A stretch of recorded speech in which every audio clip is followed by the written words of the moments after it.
Welcome back to the Breaking and Kintsugi Repair of Stone series. Today I'm going to talk about a very specific shape and size of stone because it gives me a unique challenge to work with during the breaking and repair process. So the shape and size of stone we're talking about today are these 18 by 13 millimeter cabochons. They come in a variety of stone types. And as you can see, they have the flat back that all cabochons do, as well as this highly rounded dome on top. So here are three different unbroken versions of a cabochon. I use these in cuff bracelets like this one here with turquoise howlite. I use them in my adjustable size rings like this Picasso jasper.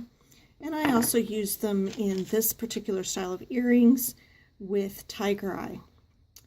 So when I go to break these, I turn them on their head so that the chisel that I use to break them sets on the back, and then I hit the top of the chisel with a hammer to actually provide the force to break.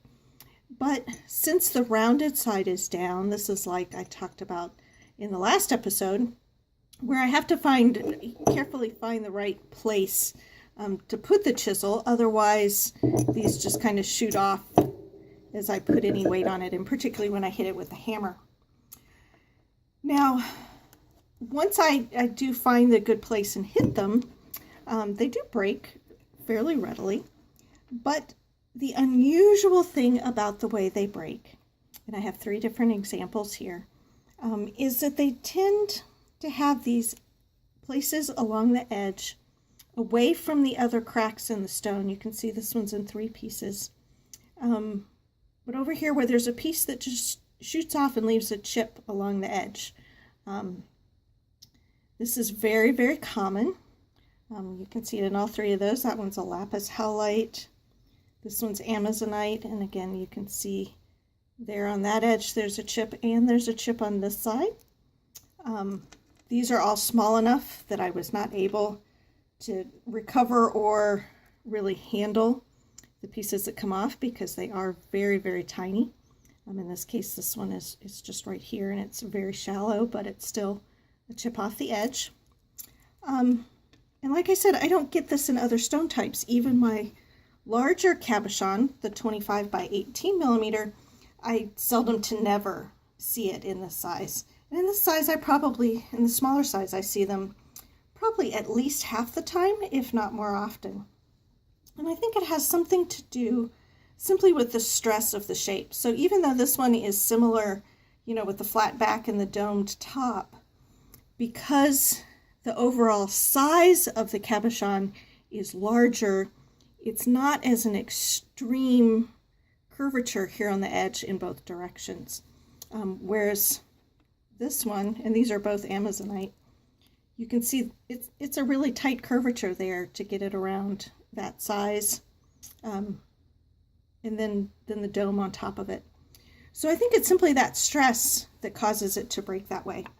In addition, the places that you see these edges that come off are along the line, so they're the two edges where the chisel sat. So the chisel was this way. And you'll notice, even though you can tell exactly where the chisel sat, it doesn't necessarily correspond to any of the break lines. So, this long break line is at an angle. This one's down from where the chisel was, not even aligned with it. So, again, as I talk about, I really don't have any control over how they break.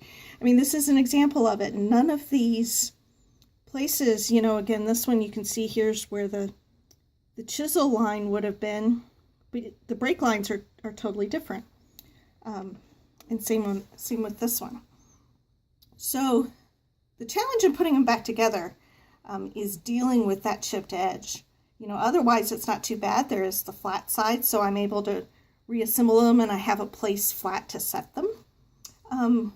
But trying to fill in that little edge, because it's not between two pieces, makes it really challenging. Now occasionally the piece that comes off is large enough that I'm able to recover it and I'm able to put it back on.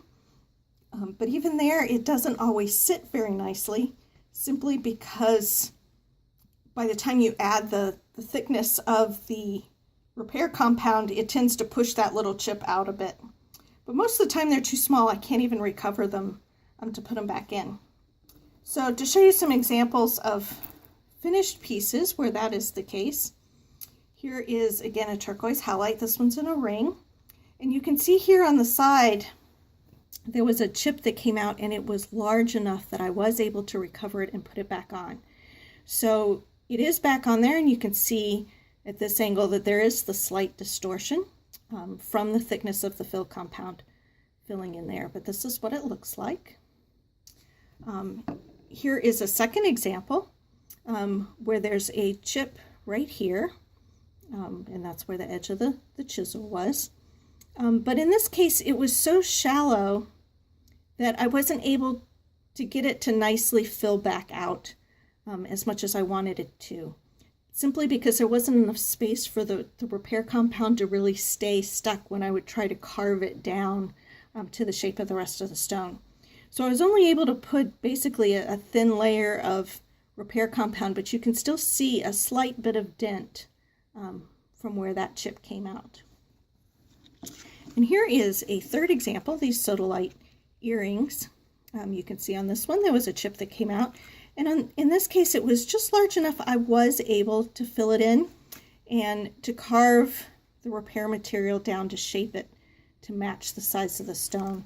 So you get the nice curve as if nothing had happened after the repair. So those are 3 examples. Again, it is only this 18 by 13 millimeter cabochon size that I see this problem in. And this is pretty much the smallest size stone I have been able to work with, largely because of this kind of problem. In addition, as I get stones smaller and they break into a lot of pieces, the pieces are just simply too small for me to work with at all. So I hope this has given you a little more information about what it's like to work with breaking and repairing these stones. And I look forward to seeing you next week. Thanks for joining us.